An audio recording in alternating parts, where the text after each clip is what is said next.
जय Hind friends, welcome back to a channel जिसका नाम है अग्निवीर ऑनलाइन। पहले दो पॉडकास्ट में आपने देखा हमारे साथ नेवी से अफसर थे, हमारे साथ इंडियन आर्मी की इंटेलिजेंस यूनिट से एक लेडी अफसर थी। आज के वीडियो में एक बहुत ही स्पेशल गेस्ट हमारे साथ हैं जो कि स्पेशल फोर्सेस से बिलोंग करते हैं। जी हाँ, पैरा स्पेशल फोर्सेस जो कि आज की डेट में एक ब्रांड बन चुका है। भरत साहब हमारे साथ हैं जिन्होंने वन पैरा एसएफ में 30 साल अपनी सर्विस दी। सर सूबेदार की रैंक से रिटायर हुए हैं वन पैरा एसएफ से। सर की अगर मैं अचीवमेंट्स की बात करूं तो सर ने 30 साल तो अपनी आर्मी में दिए ही हैं। उसके साथ साथ सर ने कई सारी फॉरेन आर्मीज के साथ ट्रेनिंग करी हुई है। सर ने कारगिल वॉर में अपना कंट्रीब्यूशन दिया है। कई सारे काउंटर इंसर्जेंसी ऑपरेशन में सर हिस्सा रह चुके हैं। आपने मेजर मोहित शर्मा का नाम सुना होगा, आपने मेजर विवेक जेकब का नाम सुना होगा, आपने चंद्रविजय साहब का नाम सुना होगा, आपने सप्रू साहब का नाम सुना होगा। ये सभी नाम या तो एक लेजेंड बन चुके हैं या फिर आज की डेट में कई सारे बड़े पॉडकास्टर्स के साथ इन्होंने अपने पॉडकास्ट करे हुए हैं। तो इन ऐसे सभी ऑपरेटिव्स के साथ सर रह चुके हैं। सर ने उनके साथ ऑपरेट करा हुआ है और सर ने कई सारी ऐसी चीजें हैं जिनको बहुत ही करीबी से देखा हुआ है जो कि हम तो नहीं जानते as a normal person, but sir as a special operative उन सब बातों को जानते हैं। आई नो आपके दिमाग में, आपके जहन में कई सारे ऐसे सवाल हैं जो कि आप जानना चाहते हो स्पेशल फोर्सेस से रिलेटेड। तो उन्हीं सब सवालों के लिए आज रावत साहब हमारे बीच में है। Sir, thank you very much हमारे को टाइम देने के लिए, अग्निवीर ऑनलाइन शो में आने के लिए। थैंक यू प्रतीक। आपने चैनल में बुलाया और आपने मेरे बारे में काफी कुछ बता दिया। बहुत बहुत धन्यवाद। Uh, pleasure is all our sir, मैं प्लेजर इज ऑल अपने आवर। को हाँ, सर, मैं शुक्रगुजार करता हूँ कि आपने मेरे से जानकारी लेने लायक समझा मुझे। बहुत बहुत धन्यवाद। Pleasure sir, pleasure is all hours. तो आज का पॉडकास्ट सर स्टार्ट करते हैं करंट टॉपिक से। 22 अप्रैल को जो हरकत करी है पाकिस्तान ने, जो जो हिमाकत की है पाकिस्तान ने टेररिस्ट अटैक करके निहत्थे टूरिस्ट पर पहलगाम में, आपके क्या राय है सर उसके ऊपर? आप बताइए जरा, आप क्या व्यू रखते हैं एज अ स्पेशल ऑपरेटिव? आप डेफिनेटली, आपके अंदर कई सारे ऐसे पॉइंट्स आपके जहन में होंगे जो हम एज अ नॉर्मल ह्यूमंस हमारे को नहीं पता है या फिर हम उस तरीके से सोच नहीं सकते। तो हम जानना चाहते हैं कि आप इसके इसके ऊपर क्या अपना व्यू रखते हैं। बिल्कुल बिल्कुल प्रतीक। ये जहाँ पर जो 28 पर्यटकों के निर्मम हत्या की वैसारन उस जगह का नाम है। हम वहां पर ऑपरेट कर चुके हैं पहले जब मैं जॉब में था। और ये वैसारन जगह है, उस टाइम पर तो वो इतना पिकनिक पॉइंट बने था और ये चारों तरफ से बहुत घने जंगलों से घिरा हुआ है। और यहाँ पर सिक्योरिटी फोर्सेस न रहे, ये हम कल्पना भी नहीं कर सकते हैं। इस प्रकार का ये डिस्टर्ब एरिया शुरू से ही रहा हुआ है, जब से हमारा देश आजाद हुआ और मिलिट्री टेररिस्ट एक्टिविटी जब से वहां पर कंटिन्यू है। यहाँ पर सिक्योरिटी लैप्स हुआ है, इसे मना नहीं कर सकते, क्योंकि जो पहलगांव से और ये वैसारन वैसारन जो पॉइंट है जहाँ पर ये निर्मम हत्या होती है, ये लगभग 3 किलोमीटर और अराउंड 1 घंटे का टाइम लगता है। अब जरूरी है कि यहाँ पर जब मिलिटेंटों ने इनकी हत्या की है तो उससे पहले उन्हें वहां पर रैकी की है। और रैकी जब ये करते हैं तो ये कोई चोरी छुप के रैकी नहीं करते हैं, ये सिविल पॉपुलेशन के साथ मिलकर रैकी करते हैं, ये बकरवाल के साथ मिलकर रैकी करते हैं, ये वहां पर जो घोड़े वाले जो वहां तक चलते हैं पहलगांव से उनके साथ मिलकर रैकी करते हैं। तो कहीं ना कहीं सिविल जनता को इसका पता चल जाता है कि कुछ तो हरकत हो रही है। कुछ तो सिविल जनता ने सपोर्ट नहीं किया, चाहे वो टैक्सी वाले इनको जो वहां ले गए थे, चाहे होटलों में ये रुके थे, या जो खच्चर घोड़ों वालों के साथ ये चल रहे, किसी ने इनको सपोर्ट नहीं किया, सिविल जनता ने। तो इससे जाहिर होता है कि अभी भी जो कश्मीर में जो सिविल पॉपुलेशन है वो जो है अपने सिक्योरिटी फोर्सेस की हेल्प तो नहीं करती, लेकिन जो पर्यटक जा रहे हैं उनकी भी हेल्प नहीं कर रहे हैं। और दूसरा दूसरा पॉइंट है कि सिक्योरिटी लैब्स 100% हुआ है, क्योंकि पुलवामा एक बहुत ही महत्वपूर्ण जगह है, क्योंकि यहाँ से हमारी अमरनाथ यात्रा शुरू होती है और हमेशा जो है पुलवामा सिक्योरिटी ऑब्जर्वेशन रहता है, सिक्योरिटी फोर्सेस के भी, सीपीओ के भी और स्टेट पुलिस है उसके भी। तो अगर यहाँ पर मिलिटेंट इस काम को इस अपने अंजाम देने में सक्षम हुए हैं तो इससे सिक्योरिटी का एक बड़ा लैप्स है और ये जांच का विषय है। इसके बारे में मैं ज्यादा कमेंट नहीं कर सकता। ठीक है। तो सर ये चीज़ तो हम न्यूज़ में भी सुन रहे हैं कि सिक्योरिटी लैप्स हुआ है और बहुत हद तक जो चीज़ हो चुकी है हमारा उसके ऊपर अब कंट्रोल नहीं है। बट जिसके ऊपर हमारा कंट्रोल है, वो है कि अब इंडिया रिटेलिएट किस तरीके से करेगा। सर एक एज़ अ स्पेशल ऑपरेटिव आपने ये सिचुएशंस पहले देख रखी हैं, आप इन सिचुएशन में रह चुके हो, आप इन सिचुएशंस को जी चुके हो। तो क्या रिस्पॉन्स होता है एक स्पेशल ऑपरेटिव टीम का इन सब सिनारियोज में? आप थोड़ा उसके ऊपर रोशनी डालें तो that will be good on your part. बिल्कुल, बिल्कुल। देखो, प्रत्येक एक स्पेशल फोर्सेस का सैनिक होने के नाते मैं स्पेशल फोर्सेस के एक्शन के बारे में बता सकता हूँ और बखूबी बता सकता हूँ कि स्पेशल फोर्सेस में एक्चुअल में ऑपरेशन एक्शन क्या होना चाहिए। देखो, पाकिस्तान क्या करता है, जम्मू एरिया में, कश्मीर एरिया में हमारे स्पेशल फोर्सेस को भी वहां पर जो है इंगेज करके रखा हुआ है, जबकि एक्चुअल टास्क हमारा होता है अक्रॉस द बॉर्डर। जैसे वो यहाँ पर कभी 40 मिनट एंड कभी 10 मिनट एंड का हमारे डिप्लॉयमेंट को बढ़ाते रहते हैं, सिक्योरिटी फोर्सेस को इंगेज करते रहते हैं और इस प्रकार का रिसोर्स हम पाकिस्तान में नहीं दे पाते। आपने देखा होगा, बॉर्डर पर फायर हो गया अलग बात है। तो इस कंडीशन में हमारे जो स्पेशल फोर्सेस को उसको अक्रॉस, जिसको कि जब पहले बताया गया था कि सर्जिकल स्ट्राइक तो मैंने नहीं पढ़ा था अपनी सर्विस के दौरान, लेकिन रेड बोलते हैं जिसको, जो कि हम इनमी टेरिटरी में जा करके उनके हेडक्वार्टर्स पे, उनके गन पोजिशन पे या और जो उनके बहुत वनरेबल टारगेट्स होते हैं उन पर करते हैं। इस प्रकार के जो स्पेशल फोर्सेस के ऑपरेशन है अक्रॉस द बॉर्डर हो जाने चाहिए, ताकि वहां पर भी थोड़ा वो असुरक्षित महसूस करें। हम क्या करते हैं कि थोड़ा वो मिलिटेंट भेजते हैं, हम उनका पीछा करते रहते हैं, हम डिप्लॉयमेंट को अपनी बढ़ाते रहते हैं और यही इंगेज रह जाते हैं जम्मू एरिया में। और जो स्पेशल फोर्सेस का एक्चुअल ऑपरेशन है अक्रॉस द बॉर्डर, हमारे को उसको अंजाम देना चाहिए, चाहे उनके हेडक्वार्टर पर रेड हो जाए, चाहे उनकी यूनिट लोकेशन के ऊपर रेड हो जाए या उनकी कंपनी लोकेशन का, इस प्रकार के रेड को लॉन्च करना चाहिए। Alright sir.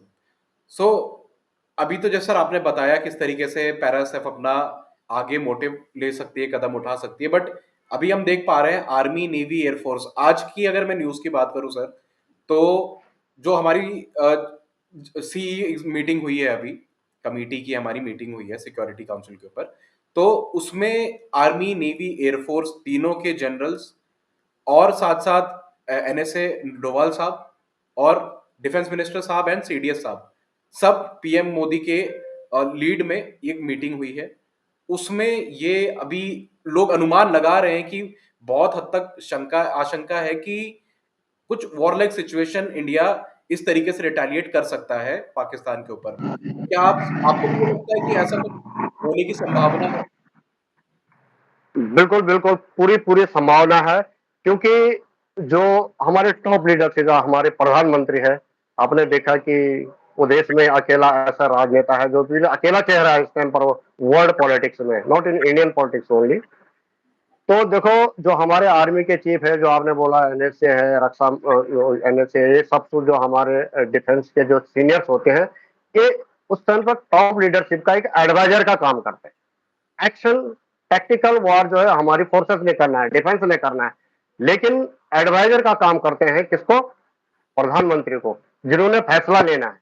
प्रधानमंत्री को फैसला लेना है, उन्होंने अपनी जो विदेश नीति है उसको भी पैरेलल करके चलना है। और तीनों सेनाओं के जो शीर्ष नेतृत्व है, इसलिए प्रधानमंत्री से मिलता है, एडवाइजरी देते हैं, एडवाइजरी देते हैं आपको, उनको, कि अगर हम अटैक करते हैं तो जो हमारी नौसेना है वो किस प्रकार से एक्शन ले सकते हैं, हमारे जो एयरफोर्स हो किस प्रकार से एक्शन लेती है, हमारी जो ग्राउंड फोर्सेज है, थल सेना हो किस प्रकार से, और एक कंबाइंड ऑपरेशन कैसे लॉन्च किया जा सकता है। क्योंकि ऐसा तो नहीं हो सकता कि हम वॉर डिक्लेयर करें और हमारी थल सेना लड़ाई लड़े तो एयर स्पेस में कोई वायलेशन नहीं होगा, एयर अटैक नहीं होंगे। तो इसलिए तीनों सेनाओं के जो हमारे जनरल्स है उनको एडवाइस देनी होती है अपने टॉप लीडर्स, जो राजनीतिक है हमारे प्रधानमंत्री जी को, कि ये संभव है। और उसके अनुसार जो है हमारे जो प्रधानमंत्री जी है, हमारे राष्ट्रपति, वो फैसला लेता है कि हाँ, ये जो सारी जो संभावना है ये सही है या इनमें और टाइम लगाना है। और जहां तक वार की बात है, कि वार तो होगा, और आपको पता है कि जो पंजाब है, हमारा राजस्थान है, उसके बॉर्डर एरिया में हमारे जो है किसानों के काफी खेत है, मतलब रियासी काफी रहा है, और इस टाइम पर जो है गेहूं की खेती चल रही है। ये मेरे पर्सनल व्यूज है, ये गेहूं की खेती चल रही वहां पर, तो वहां पर गांव है, रियासी इलाका, तो उनको खाली करना पड़ेगा, फसलों का नुकसान होगा, तो थोड़ा सा समय लग सकता है, लेकिन एक्शन जरूर होगा, क्योंकि जो पाकिस्तान की ये हरकतें हैं ये धीरे धीरे बढ़ती जा रही है, और यहाँ तक आ गई कि अब उन्होंने पर्यटकों को निशाना बनाना शुरू कर दिया। और मैं ये बताना चाह रहा हूँ कि पर्यटकों को निशाना बनाने का उनका मेन कारण यह है कि जब से आर्टिकल 370 वहां से हटाया गया है, तो वहां के युवा जो है अभी पत्थर उठाने में विश्वास नहीं कर रहे, बल्कि गवर्नमेंट के जो प्रोजेक्ट है उनमें विश्वास कर रहे हैं, जिनमें उनको रोजगार मिल रहा है।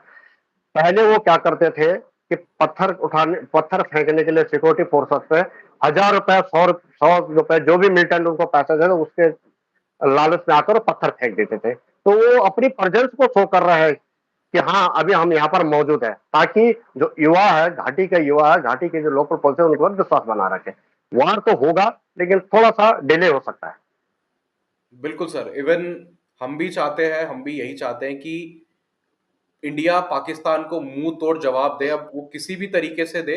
कुछ एक्शन तो हमने देख ही लिए हैं सरकार ने जो अपने इनसे लिए हैं, but yes, military retaliation is a must, जो कि देश चाह रहा है sir. Coming back to Agniveer वाला टॉपिक सर, हमारे चैनल पे हमारे चैनल पे सर हर दूसरा बच्चे का क्वेश्चन यही रहता है कि स्पेशल फोर्सेस कैसे ज्वाइन करी जाए। सर स्पेशल फोर्सेस हर एक बच्चे का जो कि नौसेना ज्वाइन करना चाहता है, वायुसेना ज्वाइन करना चाहता है या थल सेना ज्वाइन करना चाहता है, वो स्पेशल फोर्सेस ज्वाइन करना चाहता है। मतलब अलग ही क्रेज है सर। इस क्रेज के पीछे क्या रीजन है सर? आप तो खुद एक स्पेशल फोर्सेस का ऑपरेटिव रह चुके हो, क्या आपके अंदर भी ये क्रेज था और आपका क्या मोटिवेशन था सर फोर्सेस को ज्वाइन करने का? बिल्कुल बिल्कुल, क्यों क्रैश तो होता है। देखो, आजकल डिजिटल मीडिया का जमाना है। बहुत पहले जब हम इनरोल हुए थे आर्मी, उस टाइम पर इतना डिजिटलाइज नहीं थी दुनिया। आज तो बिल्कुल सफल दे रहा है कि स्पेशल फोर्सेस कैसे ऑपरेट करती है, कैसे ट्रेन करती है, ये सब कुछ आजकल कुछ छिपा नहीं है। तो मोटिवेशन तो ऑलरेडी आएगा, और एक यंग जनरेशन होती है, जो एज होती है, वो हमेशा जो है उसके अंदर एक देशभक्ति की भावना रहती है। जब मैं भर्ती हुआ था, तो शुरू-शुरू में जब मैं क्या बोलते हैं, स्कूल से 10th 12th से मैं पहाड़ी एरिया से आता हूँ, और हमारे पहाड़ी एरिया में जो है ज़्यादातर जो लोगों का जो अपने परिवार पालने का जो आय के साधन थे, वो सेना था। और इससे मतलब हमारे जो गाँव में या हमारे क्षेत्र में काफ़ी लोग सेना में भर्ती होते थे। तो शुरू-शुरू में जब मैंने 12th किया, तो अर्ली एज में मेरा भी सपना था कि यार, मैंने देखा कि लोग फौज में भर्ती होते हैं, उनको एक अलग नज़रिया से एक रिस्पेक्ट दी जाती है, उनका एक फिजिकल स्टैच्यू भी अलग बन जाता है जब फौज में जाता है, उनका डिसिप्लिन, उनका कपड़ा पहनना, उनकी लाइफ स्टाइल ही अलग होती है। तो एक मेरे अंदर भी एक क्रेज़ था। और दूसरा क्या था कि मेरे क्या बोलते हैं, शुरू में पारिवारिक रिस्पॉन्सिबिलिटी होती है अर्ली एज में। तो बोलते हैं ना कि अ, आनंद वहाँ नहीं है जहाँ धन है, आनंद वहाँ जहाँ मन है। तो ये दोनों संभव तभी हो पाया कि मेरे को अर्ली एज में, जैसे मैंने 12th पास किया और मैंने मेरे से सेना ज्वाइन हो गई, तो मुझे वो आनंद मिल गया जो मैं सोच रहा था कि ऐसा मुझे जीवन में कुछ जॉब करने का मौका मिलना है, और अपने जो फाइनेंशियल कंडीशन को सुधारने है। तो सबसे बड़ा मोड़ तो मेरी जिंदगी में वो था। उसके बाद जब मैंने सेना ज्वाइन की, तो मैं गढ़वा राइफल में एज ए सिपाही भर्ती हुआ था, और जब मेरी ट्रेनिंग कंप्लीट हो गई, तो उसके बाद जो है स्पेशल जो फोर्सेज वाले होते हैं, वो हर ट्रेनिंग सेंटर में, क्योंकि स्पेशल फोर्सेज का कोई उसमें पैरा कमांडो था, अब स्पेशल फोर्सेज बन गया, उनका कोई अपना सेंटर नहीं होता था। ये ऑल इन्फेंट्री और जो कोर्स से जो है वॉलेंटियर जाते थे, फॉर्म भरते थे, 3 महीने की ट्रेनिंग करते थे, मतलब प्रोबेशनर करते थे, उसके बाद रिमस्ट होते थे पैरा में। तो ये सब कुछ मैं कर पाया क्योंकि ये मेरा मोटिवेशन ही बताता है, और ये तभी हो पाता है जबकि आपका एक मोटिवेशन लेवल हाई होता है। जब तक आपका मोटिवेशन लेवल हाई नहीं है, तब तक आप उस काम, जो आपका एम है, उसको अंजाम नहीं दे सकते हो। तो ये तभी संभव हो पाया था। Very well said, very well said sir.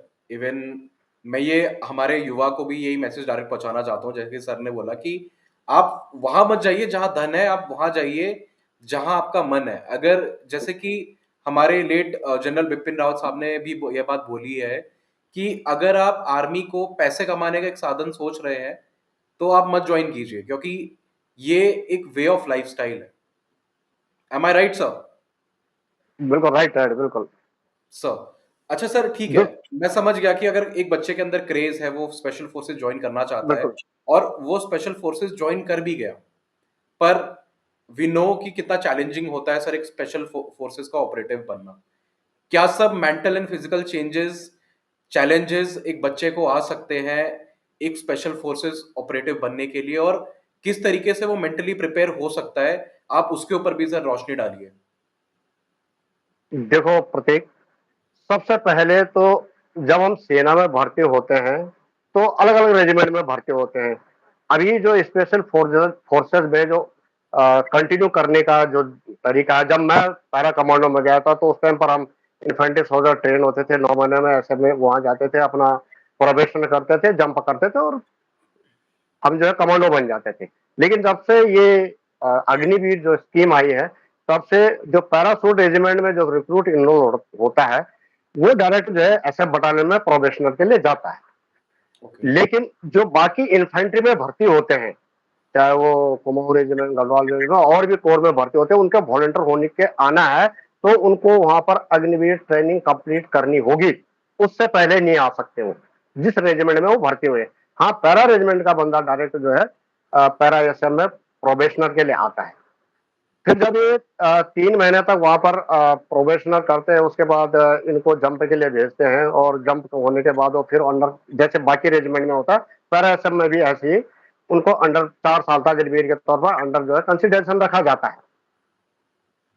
Alright sir. दूसरी बात ये है, हाँ, दूसरा ये कि जो अग्निवीर के बारे में जो बाकी इन्फेंट्री में है, वो 75% और 25% का जो है रेशो दिया गया है कि 25% जो है आपने रखने और 75 को और रिजेक्शन देंगे, मतलब 25% परमानेंट रखने। उसके अल्टर क्या है, जो एसएफ है, एसएफ में क्या है कि हमारे को 20% हमने रखने हैं और अधिकतम 80% भी रख सकते हैं। अच्छा। करेक्ट।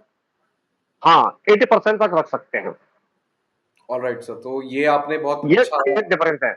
जी, आपने बहुत अच्छा लाइट डाला है सर इस क्वेश्चन के ऊपर, बिकॉज़ ये सवाल कई सारे बच्चों के मन में था। हमसे पूछा जाता था कि क्या अग्निवीर, मतलब किस तरीके से अग्निवीर ट्रेनिंग के दौरान अपना स्पेशल फोर्सेस जॉइन कर सकते हैं। तो अपने व्यूअर्स के लिए मैं दोबारा रिपीट कर देता हूँ कि आपको अपना ट्रेनिंग कंप्लीट करना सबसे पहले अनिवार्य है। ट्रेनिंग कंप्लीट करने के बाद ही आप स्पेशल फोर्सेस के लिए अप्लाई कर पाएँगे, सबसे पहली चीज़। और दूसरा, एक बार, और जो बच्चे रिलेशन में आते हैं, जिनके फादर या ब्रदर ऑलरेडी पैरा एसएफ में सर्व कर रहे हैं, वो डायरेक्ट भर्ती देके भी अपना चयन करवा सकते हैं स्पेशल फोर्सेस में। सर, ये आपने बता दिया कि भर्ती होने के पीछे मोटिवेशन क्या होगा। आपने ये बता दिया कि किस तरीके से अभी भर्ती हो रही है। तो अगला जो हमारा सवाल है कि क्या चैलेंजेस एक बच्चे को फेस करने पड़ेंगे मेंटली एंड फिजिकली, और किस तरीके से उसको तैयार होना चाहिए इन सब चीज़ों के लिए? आप वो बिल्कुल। भी हमें बताइए। बिल्कुल, बिल्कुल प्रतीक, मैं आपका क्वेश्चन रह भी गया, आपने पूछा था कि अग्निवीर, देखो अग्निवीर के मेरिट्स और डिमेरिट्स मैं आपको पहले बता देता हूँ। पहले मैं बताता हूँ कि डिमेरिट्स क्या हो सकती है इसमें। देखो, अग्निवीर की मिनिमम ट्रेनिंग है 6 महीने। अभी एक अग्निवीर 6 महीने ट्रेनिंग करता है, उसके बाद उसको अपनी यूनिट्स में जाना होता है। मान लीजिए एक किसी कोई बंदा बच्चा अग्निवीर में भर्ती हुआ और उसकी पोस्टिंग आ गई लेह में आ गई या लद्दाख में आ गई, मतलब चाइना बॉर्डर पर आ गई, जम्मू कश्मीर या फील्ड एरिया में आ गई। अब जब ये अग्निवीर 6 महीने की ट्रेनिंग के बाद वहां पर जाएगा, तो वहां का सीओ क्या अग्निवीर को ट्रेनिंग दे पाएगा? पहला चैलेंज उस यूनिट के लिए, जिस यूनिट में वो पोस्टेड हो रहा, उसको खुद के लिए चैलेंज है कि वो क्या कोऑपरेट कर पाएगा, क्योंकि 6 महीने में वो नॉर्मल फिजिकल ट्रेनिंग अपने फिजिकली अपडेट होके हो पाता है, उसके बाद वो जो पोस्टेड हो जाता है। तो वो क्या कोऑपरेटिव कर पाना उसके लिए इतना आसान है, मुश्किल है, जो मैं एहसास करता हूँ। यूनिट के लिए भी उसको ट्रेन करना मुश्किल है, फील्ड में है, और उसके लिए भी अपने आप को क्या बोलते हैं, उनके साथ कोऑपरेशन दिखाना, कोऑपरेशन करके एक काम करना, वो भी मुश्किल है। ये एक तो एक डेमिनेट हो गई। दूसरा क्या है कि कुछ हमारे, अब उसका दूसरा उसके वेपन है, उसकी अपना पर्सनल वेपन राइफल है, इंसास राइफल है। इंसास राइफल चलो उसने सीख लिया, फायर भी कर लेगा, और अगर गलती भी करेगा तो खुद अकेला नुकसान उठाएगा। लेकिन इसी के दूसरी तरफ अगर हम देखते हैं कि हमारे जो सेना में है, जो हमारी थल सेना में कुछ एक ऐसे वेपन से कुछ ऐसे हैं जो कि एक क्रू मेंबर के तौर पर चलते हैं। क्रू मेंबर का इन द सेंस कि जैसे हमारे टैंक्स है, जैसे हमारे आर्टिलरी की गन्स है, जैसे हमारे बीएमपी है, इनमें क्या है, क्रू मेंबर काम करते हैं, मतलब एक दूसरे पर डिपेंड हो गए, मिलकर काम करना होता है। करेक्ट। तो जब ये किसी का 4 का क्रू, किसी का 6 का, किसी दूसरा क्रू, अलग-अलग वेपन के हिसाब से वहाँ पर क्रू मेंबर को एक साथ मिलकर के काम करना होता है। तब जाओ वो वेपन जो है इस वेपन का सही इस्तेमाल होता है। तो अगर कोई अग्निवीर ऐसे आर्मड में जाता है, आर्टिलरी में जाता है, या क्या बोलते हैं मैकेनाइज्ड इन्फैंट्री में इस प्रकार जाता है, जहाँ क्रू मेंबर्स के तौर पर काम करना होता है, तब हम उस वेपन का सही इस्तेमाल करते हैं। तो जब तक वो क्रू मेंबर के तौर पर कुछ काम को सीखेगा, तब तो उसका बाहर आने का टाइम हो जाता है। तो 6 महीने की उसकी ट्रेनिंग, 6 महीने उसके, सॉरी 6 महीने की उसकी ट्रेनिंग होगी, 6 महीने क्या उसके 4 साल में लीव एंड ऑल हो जाएगा, कभी टीडी टूडी ये हो जाएगा, तो 2-3 साल उसके पास बच्चे हैं, तो 2-3 साल ना काफी है। ये तो उसके नेगेटिव्स हो गए। पॉजिटिव ये है कि हाँ, अगर ये सिक्योरिटी का मामला है, एक सुरक्षा रणनीति हो सकती है गवर्नमेंट की, हम उससे मना नहीं कर सकते। इसमें ये है कि अगर ये स्कीम लॉन्च करनी थी, तो ये कुछ इन्फेंट्री यूनिट्स में और जो हमारी सेना में सपोर्टिंग दस्ते होते हैं, चाहे वो एएफसी है, इस प्रकार से दूसरे हैं, और ऑर्डिनेंस है, और कुछ इन्फेंट्री बटालियन में इनका जो है स्कीम का जो है टेस्ट हो सकता था, एज ए कि मतलब ये सफल है, हो सकता है, नहीं हो सकता है, वहां हम इसको जो है लागू कर सकते थे। ये इसका बेनिफिट है। और जो ट्रेंड होके बाहर आते हैं, तो कभी जो आज का जो वॉर सीनर है, ऐसा हो जाता है कि लड़ाई होती है और हमारे सिविल से भी रिलेटेड पड़ते हैं, तो अगर युवा ट्रेंड होते हैं, तो उसको हेल्प हेल्प मिल सकती है, ये फायदा हो सकता है। और अग्निवीर को कभी डिमोरलाइज नहीं होना चाहिए। अग्निवीर को हमेशा ये सोचना चाहिए कि जब मैं भर्ती हो रहा, तो अगर ये सोचे कि मैं 4 साल में रहना है, नेगेटिव ही सोचता रहेगा, तो वो तो उसके लिए खुद के लिए भी ठीक नहीं है, और जहां वो जॉब कर रहे हैं राष्ट्र की सेवा में भी वो अपना जो है दायित्व नहीं निभा पाएगा। उसको ये सोचना चाहिए कि मैं भर्ती हो रहा हूँ अग्निवीर में, तो मैं सबसे अच्छा अपना क्या दे सकता हूँ, सबसे अच्छा कितना कर सकता हूँ मैं, जहां मैं जा रहा हूँ भर्ती होकर सेना में। अगर इस प्रकार के सोचेगा, तो जरूर वो सक्सेस होगा। और उसके विपरीत जब वो 4 साल में वापस आता है, तो एक अलग इंसान बन के उसका डिसिप्लिन, उसका टर्न आउट, पहनना, उठना, बैठा, वो सब कुछ जो है वो सीख के आता है, जो कि एक सिविल बच्चा कई सालों तक नहीं सीख पाता है। दूसरी बात यह है कि जब वो वहां से 4 साल में अगर किसी कारण से आना पड़ता है उसको, तो उसके लिए सीपीओ जो है, सेंट्रल पुलिस ऑर्गेनाइजेशन, आईटीबीपी है, सीआरपी है, स्टेट पुलिस में उसको रिजर्व किया गया है, वहां पर आसानी से वो जॉब कर सकता है। तो ये इसके जो है पॉजिटिव है। ठीक है सर, आपने positive and negative negative aspects तो बता दिया हम अग्निवीर के। हम जानना चाह रहे हैं कि जो स्पेशल फोर्सेस में ट्रेनिंग करेगा अभी अग्निवीर, उसको किस तरीके के चैलेंजेस देखने को मिलेंगे सर? देखो, जब अग्निवीर, बेसिक तो सबका 6 महीने है। जब अग्निवीर वहां पर जाएगा, तो एक इन्फेंट्री में क्या होता है कि 9 महीने की ट्रेनिंग होती है, वो 6 महीना फिजिकल कर दिया, और आगे भी वही है। उनके पर्सनल वेपन है, थोड़ा सा सपोर्टिंग आर्म के उनके बारे में सीखना होता है। इवन सपोर्टिंग आर्म के लिए उनके कंपनीज अलग अलग होती है, तो एक नॉर्मल सैनिक को अपने पर्सनल वेपन के बारे में सीखना होता है। इसी के साथ में अगर हम ले स्पेशल फोर्सेस, आपने फिजिकली फिट तो अपडेट होना ही होना है। और बोलते हैं ना कि घुटने से ज्यादा यहाँ का इस्तेमाल करना होगा आपको, कई गुना ज्यादा। आपको फिजिकली फिट तो होना ही होना है, लेकिन उससे कई गुना आपका दिमाग से आपको जो है बहुत ज्यादा रोबस्ट होना जरूरी है। इसके लिए उसको चैलेंजेस ये जोड़ने पड़े कि जो बंदा 9 महीने तक नॉर्मल बेसिक्स अपने सीख के जाता था, पर्सनल वेपन सीख लेता था, फायरिंग के बारे में सीख लेता था, बेसिक टैक्टिकल्स के बारे में सीखता था, वो भी उसको अभी एसएफ में जाके बेसिक तौर से सीखने पड़ेंगे। जबकि वहां पर ऑलरेडी क्या है, पहले ट्रेन सोल्जर को लिया जाता, जो कि फौज की नॉर्मल टैक्टिक्स को समझा जाता, वेपन्स के बारे में जानकारी रखता था, ये सब कुछ है। उसके जो मैप रीडिंग और जो भी है बेसिक है, लेकिन वो अब उसको इनिशियली से वहां से एसएफ में जाकर सीखना पड़ेगा। और एसएफ में से हटके वहां पर जो है स्किल ट्रेनिंग होती है, जैसे वेपन्स हो गया, मेडिकल हो गया, उसका डेमोलेशन हो गया, कम्युनिकेशन हो गया, नेविगेशन होगा, ये सब इनके अलग अलग स्किल होती है। जब ट्रेन सोचा जाता था, तो सीधा अपने स्किल ट्रेनिंग में चले जाता, लेकिन अब कोई उसको पहले अपनी जो बेसिक्स है, पर्सनल वेपन है, वहां पर पर्सनल वेपन बहुत सभी वेपनों के बारे में सिखाया जाता। इन्फेंट्री में आप इंसास से जाओगे, कार्बन छोड़ पिस्टल छोड़ दोगे, वहां पर जो है काफी वेपन्स होते हैं। स्पेशल फोर्सेस में टाइबोर है और ब्रेटा है, ये पिस्टल है और काफी कुछ है, सबके बारे में सीखना होता है। तो उसका बेसिक तो बहुत ज्यादा टफ होने वाला है पढ़ाई लिखाई में। और फिजिकल तो आपको पता ही है कि फिजिकल तो ऐसा को आप टीवी में भी देखते हो कि वहां पर रनिंग ही 8 किलोमीटर स्पीड मार्च, 22 किलो का पिट्ठू पहना है, पर्सनल वेपन लिया है, 16 किलोमीटर का करना पड़ता है, 24 का, 32 का, 40 का, 60 का, वो फिजिकल चैलेंजेस उसके अलग है, तो थोड़ा उसको टफ पड़ेगा। बिल्कुल सर, बिल्कुल। इवन हम भी ये बात कन्वे करते हैं अपने चैनल के माध्यम से सभी बच्चों को कि जो भी स्पेशल फोर्सेस ज्वाइन करने की सोच रहा है वो फिजिकल टफ होने के साथ साथ मेंटली भी अपने आप को प्रिपेयर कर ले, बिकॉज एक बार आप स्पेशल फोर्सेस में घुस गए तो वहां पे आपको दोनों चीजों का बैलेंस बनाना पड़ेगा। एम आई राइट और रॉन्ग सर? बिल्कुल बिल्कुल राइट। और जहां तक मुझे पता है दोनों चीजों का बैलेंस ही एक अच्छा सोल्जर बनाता है सर।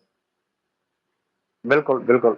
सर एक और चीज हम देखने को मिल रही है अग्निवीर भर्ती में कि अंग्रेजी सब्जेक्ट के ऊपर बहुत ज्यादा फोकस करा जा रहा है।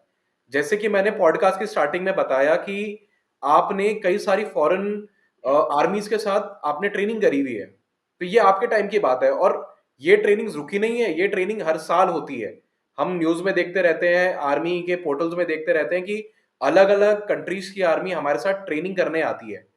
तो क्या ये इसी वजह से अंग्रेजी में इतना एम्फसाइज करा हुआ है, या फिर इंडियन आर्मी अब आगे चल के फ्यूचरिस्टिक वॉर की तरफ ज्यादा देख रही है, इस वजह से अंग्रेजी पे ज्यादा फोकस करा जा रहा देखो प्रतीक, जहां तक एक पर्टिकुलर अंग्रेजी भाषा के बारे में आप चाहना, अग्निवीर जानना चाहते हैं, जो सेना में आना चाहिए वो बच्चे जो जानना चाह रहे हैं, उनके मैं नॉलेज के लिए बता देता हूँ।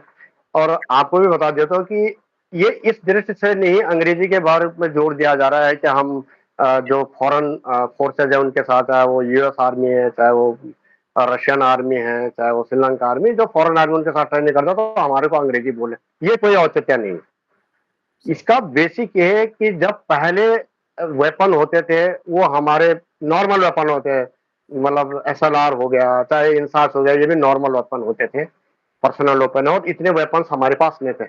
लेकिन आज क्या होगा, इंडिया ने इतनी प्रोग्रेस कर ली डिफेंस में कि काफी जो सोफिस्टिकेटेड वेपन्स है वो हम बाहर से खरीद रहे हैं, अपनी सेना को अपडेट कर रहे हैं।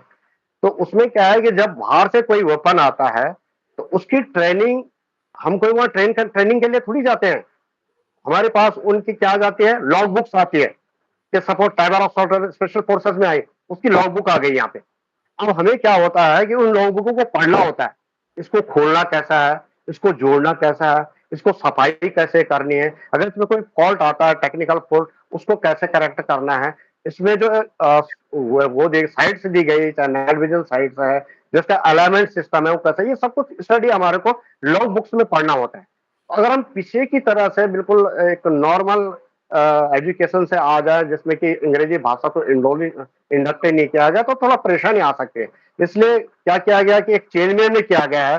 नेवी एयरफोर्स में पहले सा था कि भर्ती होने से पहले टेस्ट हो जाता था, जिसमें भर्ती होने पर उसका रिटर्न होता था। अब आर्मी में ही लागू कर दिया गया, वो बिल्कुल सही किया कि शुरू में ही पता चल जाए बच्चा कि पढ़ना पढ़ना लिखना उसको कुछ आता है कि नहीं आता। तो इसलिए इसका भाषा का कोई इतना इम्पोर्टेंट, भाषा का इसलिए इम्पोर्टेंट बन जाता है कि जो वेपन्स हम इंपोर्ट कर रहे हैं उनको हम चलाना कैसे सीखे, अंग्रेजी भाषा में लिखे रहती है, क्योंकि अंग्रेजी कॉमन भाषा बन गई है ना आजकल, सो इसलिए भी ये जरूरी हो जाता है, ये मेरा मानना है।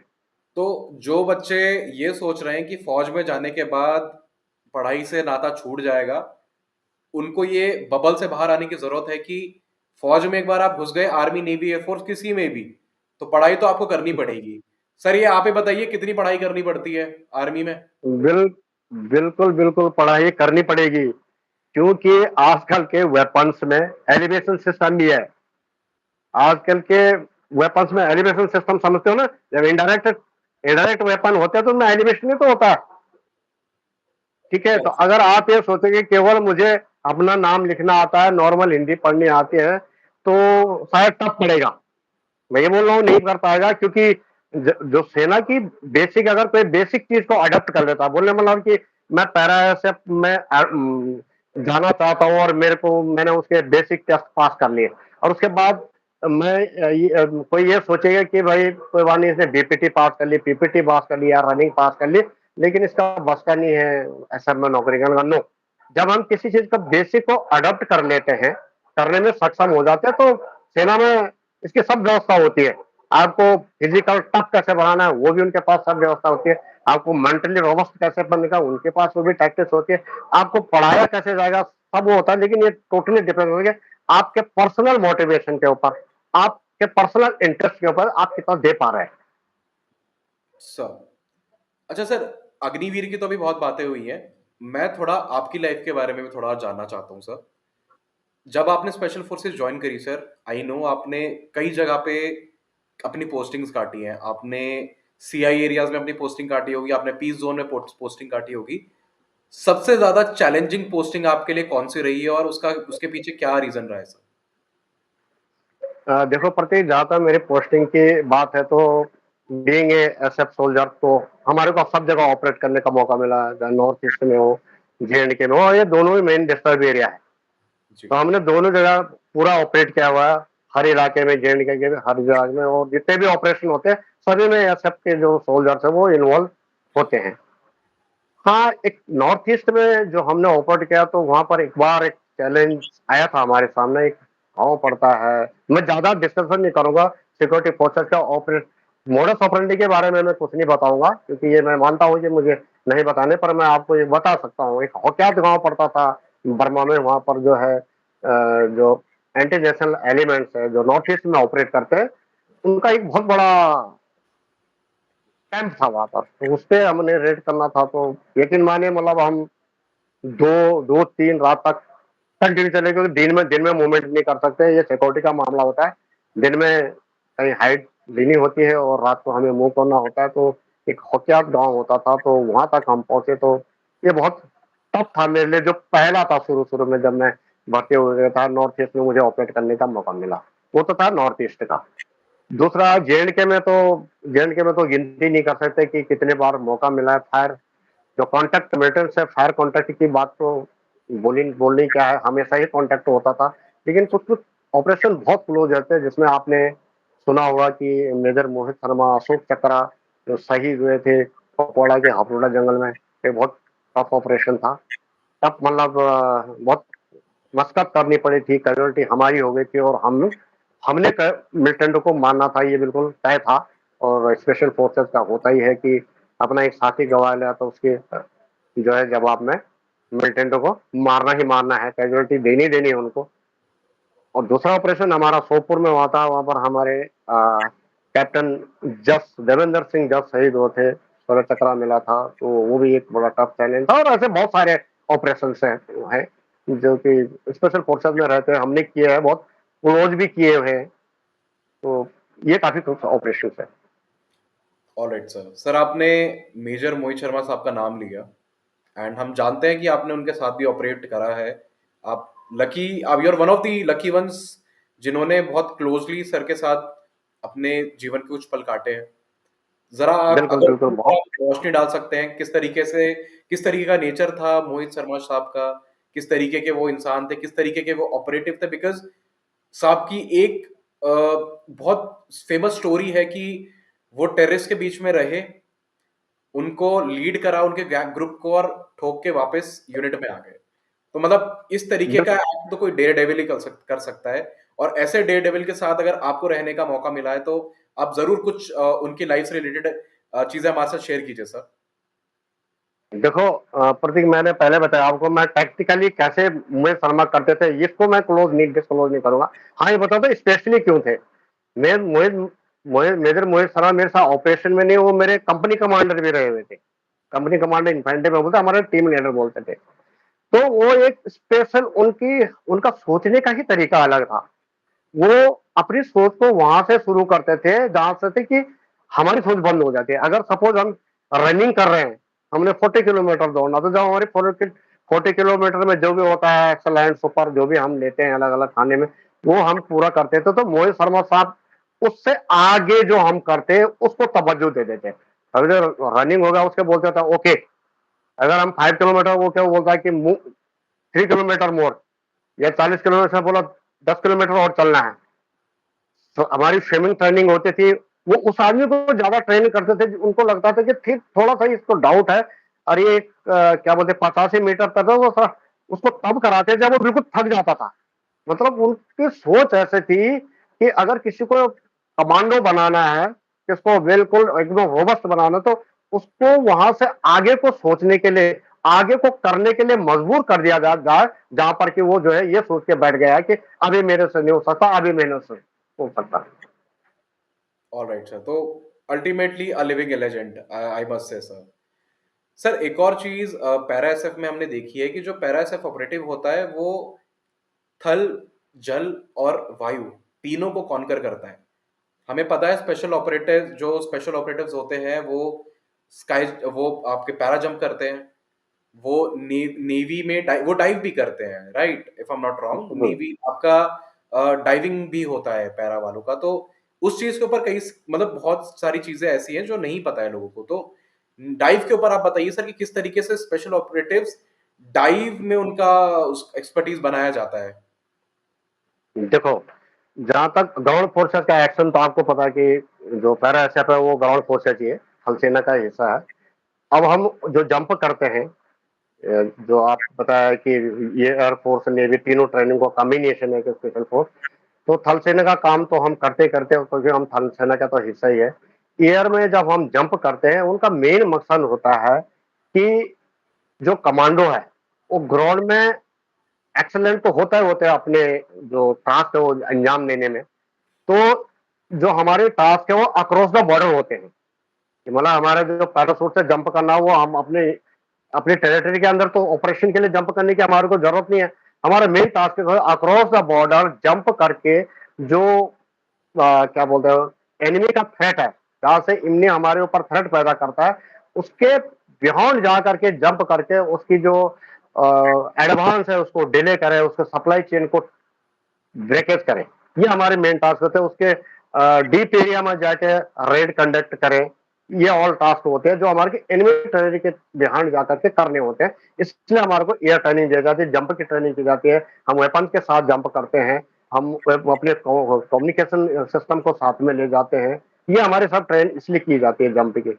अब रही बात की डाइविंग वाले, डाइविंग में क्या होता है कि रिवर क्रॉसिंग करनी होती है, क्योंकि कमांडो के टास्क जो है कुछ भी टास्क होता है, कमांडो ऑलराउंड होता है, उसको जल में भी टास्क मिल सकता है, थल में भी मिल सकता है, बाई एयर भी मिल सकता है। तो जब हम डाइविंग इसलिए सिखाए जाते हैं कि कहीं हमारे को क्रॉस करना होता है, ये प्रैक्टिकली देखा भी गया जब ओपी पराक्रम लगा था, तो हम जम्मू में पोस्टर थे, तो वहां पर रिवर क्रॉसिंग करना पड़ा था और हमारे जो ड्राइवर है उन्होंने अंदर गए थे और पाकिस्तान में सर्वेलेंस के लिए जाना था बेसिकली, कि नदी में अंदर जा करके पाकिस्तान के टेरिटरी में बोले वहां से जाके क्रॉस करके और सर्वेलेंस करना था। तो उस टाइम पर हमारे को डाइविंग इक्विपमेंट पहनना आना चाहिए, सिलेंडर का इस्तेमाल करना चाहिए और डाइविंग आना चाहिए। इसलिए वो जरूरी हो जाता है कि कई ऐसे ऑपरेशन है जहां पर के हमारे को डाइविंग करके क्रॉस करके और सर्वेलेंस के लिए जाना पड़े। Right sir. और सर एक बहुत ही फेमस सिग्नेचर मूव है पैरा एसएफ वालों का, 100 किलोमीटर रन, जो कि यूट्यूब पे सोशल मीडिया पे बहुत ट्रेंडिंग है। तो क्या ये सही में होता है 100 किलोमीटर रन, और क्या ये अभी भी होता है? अग्निवीर को भी ये करना हाँ, पड़ेगा 100 किलोमीटर रन? बिल्कुल बिल्कुल। देखो प्रत्येक, मैं अग्निवीर या किसी को भी बोलता हूँ जो फौज में आ रहा है एसएफ को ज्वाइन करना चाहता है, नथिंग इज टफ। टफ कुछ नहीं है। अगर टफ नहीं है आपका जो है, ये जगह टफ नहीं है, घुटने टफ कर लेती है फौज, उनके पास सब व्यवस्था है। लेकिन मेंटली टफ अगर आप हो पाते हो तो कुछ भी नहीं है। 100 किलोमीटर जो करता है वो भी वही बेसिक क्यूआर क्रॉस करके जो है फौज में भर्ती होता है और वही 100 किलोमीटर के लिए वहां रेडी होके जाता है और सक्सेस होता है और कमांडो बनता है। बस सिर्फ और सिर्फ अगर कोई नहीं बन पाता है तो वो अपनी जो उसकी मेंटल स्ट्रेंथ है उसकी कमजोर होने के कारण कि अब मैं नहीं करता। तो जो मैंने मोहित शर्मा साहब के जो आपको एग्जाम्पल दिया था कि वो वहां से शुरू कर रहे थे जहां हम सोचते कि यार अब नहीं हो सकता, वहीं से वो हमारे को बोलते थे अब सोचना शुरू कर। जहां हम बोलते थे अब थक गए, वहीं से बोलता है कि अब चलना शुरू कर। वो वाली बात है कि जब आप मेंटली बिल्कुल रोबस्ट हो, बिल्कुल मजबूत हो, आपका इरादे बिल्कुल मजबूत है, आपका मोटिवेशन लेवल हाई है, तो फिजिकली आप कमजोर, फिजिकली फौज कर लेती है सर। बहुत सारी एक्सरसाइज है फौज के पास। फौज अच्छी डाइट देती है आपको, अच्छी मेडिकल फैसिलिटी देती है फौज, आपको आप अच्छी हेल्प करती है। आप रनिंग नहीं कर पा रहे हो, रनिंग कैसे करनी है, आपने कौन सा एक्सरसाइज, ये फिट कर लेता है। वो सिर्फ आपकी रिस्पॉन्सिबिलिटी बनती है कि आप अपने को सेल्फ मोटिवेट करो और मेंटली स्ट्रांग हो जाओ, कोई चीज कठिन नहीं है और हो जाता है। Right sir. सर, मैं जब आपके एक्सपीरियंस के बारे में पढ़ रहा था, मैं आपके टेन्योर के बारे में पढ़ रहा था, तो मैंने वहाँ देखा कि आप कमांडो स्कूल से भी आपने अपना कमांडो कोर्स करा हुआ है, साथ-साथ आप एनएसजी कमांडो भी रह चुके हैं। तो आप अपने एनएसजी के टेन्योर के बारे में थोड़ा कुछ बताइए सर हमारे को कि आपने क्या सब चीज़ें वहाँ पे, क्या अलग होता है एनएसजी और पैरा एसएफ में? क्योंकि ये अपने आप में भी एक सवाल है कि एनएसजी कमांडो और पैरा कमांडो में फ़र्क क्या होता है? और कौन सब लोग एनएसजी जॉइन कर सकते हैं? वो भी आप बताइए सर। देखो, ऐसा है प्रतीक कि जो पैरा एसएफ है उसका टास्किंग अलग है, और पैरा एसएफ एसएफ आती है इसमें क्या बोलते हैं, डिफेंस मिनिस्ट्री में, और जो एनएसजी है, नेशनल सिक्योरिटी, आती है होम मिनिस्ट्री में। होम पहले मिनिस्ट्री। तो ये दोनों ऑर्गेनाइजेशन ही अलग अलग है, और फिर इनके टास्किंग भी अलग अलग है। एसएफ की टास्किंग मैंने आपको बता दी है, तो बिल्कुल अलग है। अब आती है एनएसजी की। हम लोग भी जब एनएसजी में पोस्टिंग होता है तो हमारे को भी वो टास्किंग करनी होती है जो एनएसजी का अलॉटेड है। एनएसजी में आर्मी से और जो पैरामिलिट्री फोर्सेस है उनसे मिक्स बंदे जाते हैं वहां पर प्रोबेशन करने के लिए। उनका प्रोबेशनर होता है 3 महीने का, और फिजिकल फिटनेस तक की जाती है, फायरिंग की जाती है वहां पर। एसएफ से हट के ट्रेनिंग होती है। एसएफ में बहुत कुछ है ट्रेनिंग, बहुत सारे स्किल्स हैं एसएफ में, और एसएफ में जंप एक्स्ट्रा है, डाइविंग, ये सब कुछ, स्विमिंग। वहां पर क्या है, एक तो आपको फिजिकल ट्रेनिंग करनी है, दूसरा आपका फायरिंग बहुत एम देता है, क्योंकि वो क्लोज क्वार्टर बैटल के लिए ऑर्गेनाइज किया गया है एनएसजी को। Close quarter battle in the sense, मेरा बोलने का मतलब है कि बहुत, जैसे कहीं, जैसे आपने 26/11 हमला देखा होगा, ताज होटल में हुआ, तो होटल में कैसे मिलिटेंट को मारना है, वहां से कैसे जो किडनैप करके उनको छुड़ाना है, या बस में कोई मिलिटेंट ने कोई हाईजैक कर लिया, ये सब कुछ है। हाईजैक वाला जो ट्रेनिंग है वहां पर दी जाती है। तो वहां पर जो पुलिस वाले हैं उनके जो यूनिट्स है वहां पर, एसआरजी बोलते हैं उसको, स्पेशल रेंजर ग्रुप, जो सीपीओ से होते हैं, आईटीबीपी, सीआरपीएफ, जो इन ऑर्गेनाइजेशन, उनके 3 यूनिट अलग है, 11 एसआरजी, 12 एसआरजी, 13 एसआरजी। तो इनमें वो लोग पोस्टेड होते हैं। इनका काम होता है कि वीआईपी का प्रोटेक्शन देना।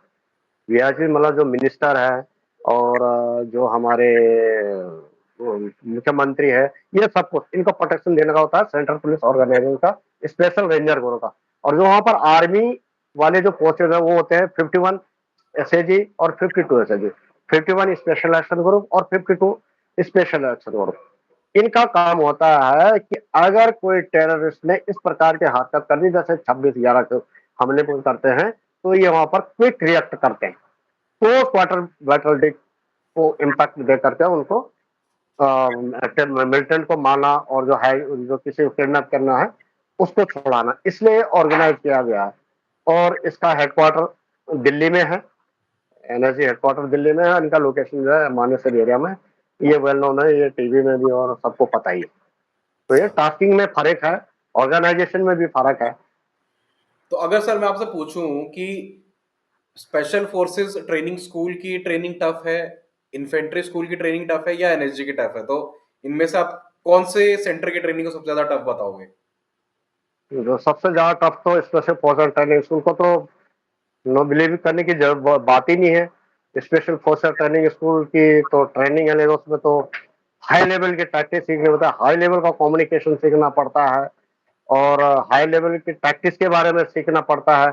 और ये बाकी जगह तो एक फिजिकल स्टैंडर्ड, एनर्जी में आपको फिजिकल स्टैंडर्ड पर ध्यान देना अपना, और नॉर्मल फायरिंग पर, और एक साधारण टैक्टिक्स पर, वो भी एक बिल्कुल सेट पैटर्न होते हैं उनके। लेकिन एसएफ में हर उन चीजों के ऊपर चलता रहता है ट्रेनिंग, कि अभी क्या मिलिट्री ने, या क्या बोलते हैं, जो एनिमी कंट्री ने, उसने कौन सी टैक्टिक्स बदली की है, अभी क्या टैक्टिक्स चेंज हमें करना चाहिए, टेररिस्ट कौन सी टैक्टिक्स अपनाना शुरू करते हैं, अभी हमने इसके अगर से कैसे करना है, जो न्यू वेपन्स आ रहे हैं उनको कैसे टैक्टिकली यूज करना है, ये सब कुछ वहां पर बहुत हाई लेवल के थॉट्स चलते रहते हैं, और बहुत टफ है वहां पे। Alright sir. सर, मेरा लास्ट सवाल आपके लिए ये है कि आप क्या एक कोट देना चाहेंगे आने वाले नौजवानों के लिए, जो आने वाली हमारी पीढ़ी है, जो कि अब आने वाले आर्मी, नेवी, एयरफोर्स के जो हमारे पूरे ट्रूप चलने वाले हैं, उनको ज्वाइन करने वाले, उनके लिए आप एक एक संदेश अगर आप पहुंचाना चाहें तो वो क्या होगा सर?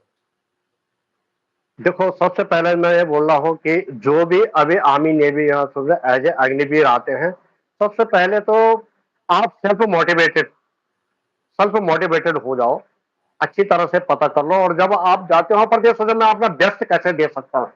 आप ये अग्निवीर का टर्नओवर 4 साल का, इसके बारे में बिल्कुल मत सोचिए।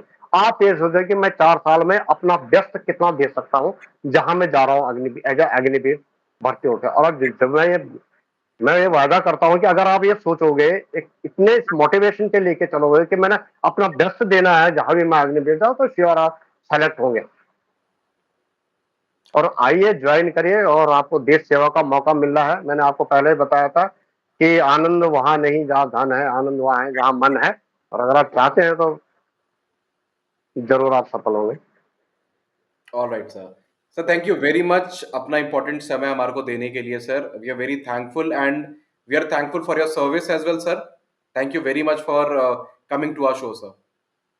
Thank you Pradeep. जय हिंद सर।